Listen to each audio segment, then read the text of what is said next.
You know how some carriers give you so little for your older busted phone you just end up living with it? I don't think so. Verizon lets you trade in your broken phone for a shiny new one. You break it, we upgrade it. You dunk it, doggy bone it. Slam it, wham it, strawberry jam it. We upgrade it. Get a 5G phone on us with select plans. Every customer, current, new, or business. Because everyone deserves better. And with plans starting at just $35, better costs less than you think.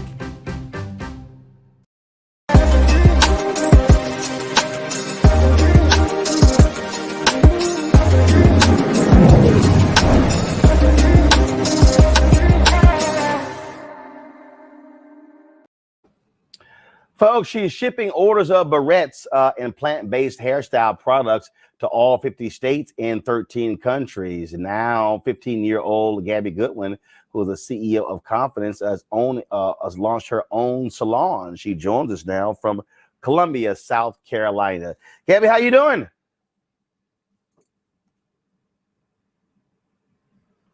Can you hear me?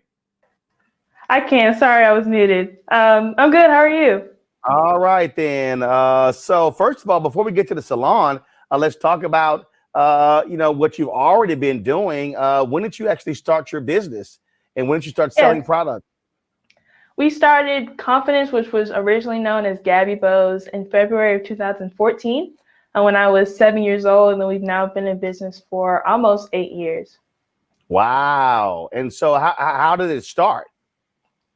It started honestly off of a Twitter rant. My mom would go to the store every 2 or so weeks buying different barrettes that wouldn't stain my hair.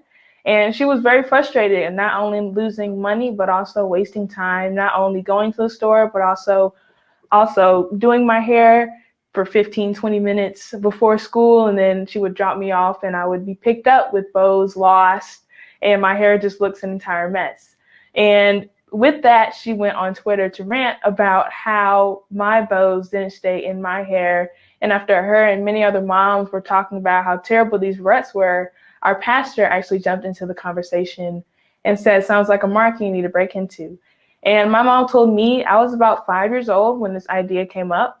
And obviously, one, I didn't want to, get in trouble or continue to get in trouble for losing my barrettes. But I've also always wanted to inspire people, and especially girls. And I saw this as a way to do that. So I nagged my mom into creating a barrette and creating a business, and the rest is history. So you did that, and y'all been growing the business. And look, you're shipping to 50 states, 13 countries. How are you doing revenue-wise? Yes. How many employees do you have? Yeah, so for the past 3 or so years since I've was in the 6th grade, our business has made 6 figures. So I've kind of coined the hashtag of 6 figures by the 6th grade. And we've right now, especially in 2021, prioritized employees and hiring people.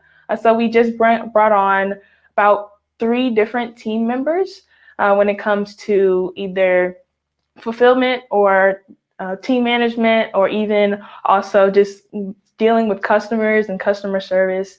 So we've been able to grow our team as a whole, but we also have, different contracts with people, especially Black-owned brands who are helping us in many different areas as well.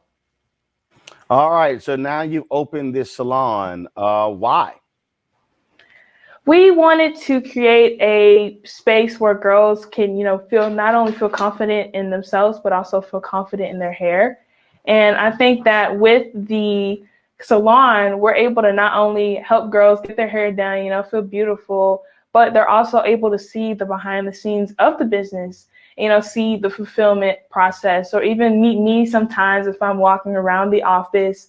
So we really wanted to create a place where girls can get their hair done, because I know that there's not really many little girl salons, because it does take a lot of work, but we were able to create a space where girls can come, have fun, but then also learn about business or just see what's going on behind the scenes and just have the whole confidence experience. All right. Questions from my panel. I will start with you, Teresa. Yeah. Hey, Gabby. I really honestly don't have a question, but I just want to say I'm very, very proud of you. It does take a lot of ambition, a lot of creativity and vision Being a little girl myself, I know I would have loved a shop like yours, other than going with my mom to her hair salon. Right. It's one of those bright ideas that I think more people should, open their doors to you. So if you're looking to come in Philadelphia, please reach out.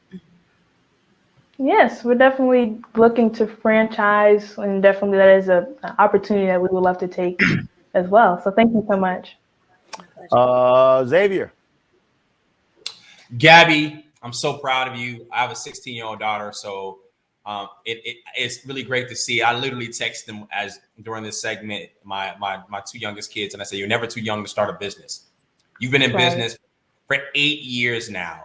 In your beginning of your journey, did you expect following your vision would then give jobs to people and impact their families and communities and create pathways and being a great Black woman entrepreneur?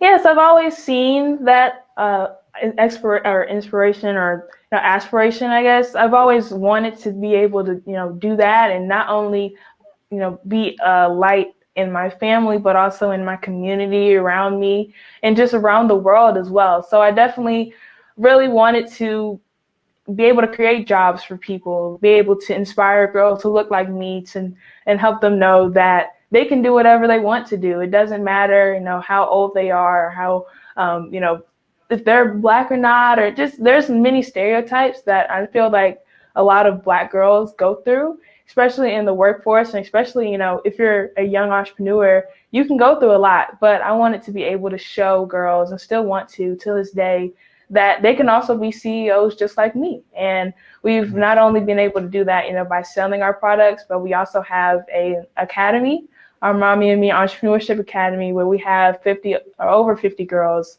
who are selling our products under our brand. So they have their own business and they're learning different entrepreneurship skills.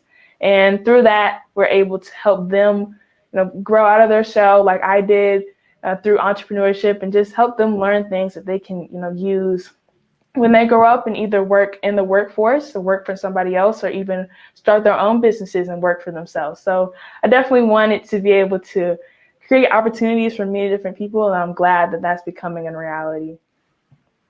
Mustafa. CEO Goodwin. I like the way that sounds.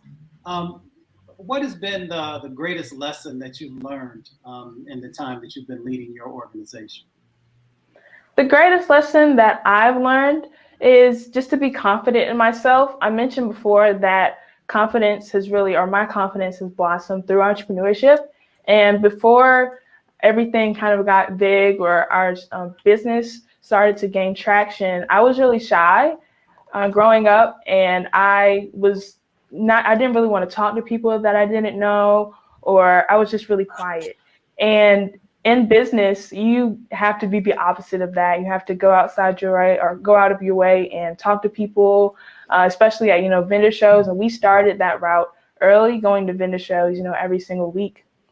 And through that, and also doing interviews, speeches, I was able to kind of grow out of my shell and really be the person that I am today. And I'm glad that I've been able to do that and learn, because, if I didn't have entrepreneurship as my, outlet for my confidence, I wouldn't have been able to, know how to speak in front of people, or how to be confident in myself, especially as a young Black girl. And also, just another thing that I also came up with, this is a quote that I came up with when I was probably about 10, and it is, no is just an abbreviation for next opportunity. And I've been able to also learn that because, even though I may be young, I may be cute, and people want to support me, there were a lot of no's heard, in this process. And there still are no's that I hear on a consistent basis. But I've always learned I've learned over time that even if you hear no, that doesn't mean it's the end of the world or the end of your business, but it can be, a next opportunity for your big yes that you're waiting for. All right, then. Well, Gabby, certainly congratulations. First of all, where can people go online to see your products? Yes, you can go to gabbybose.com. That's on the screen. It's GABBY BOWS.com. We are also in some online retail stores. You can go to Bloomingdale's.com, Target.com, and we'll be partnering with Macy's.com next year. But then there's also different retail stores or local beauty supply stores around the world that you can also find on our website too. All right, then, Gabby Goodwin, CEO of Confidence. We appreciate it. Thanks a lot. Thank you so much for having me. Folks, Black Star Network is here. Oh, no punches. I'm real revolutionary right now. Support this man, Black Media. He makes sure that our stories are told.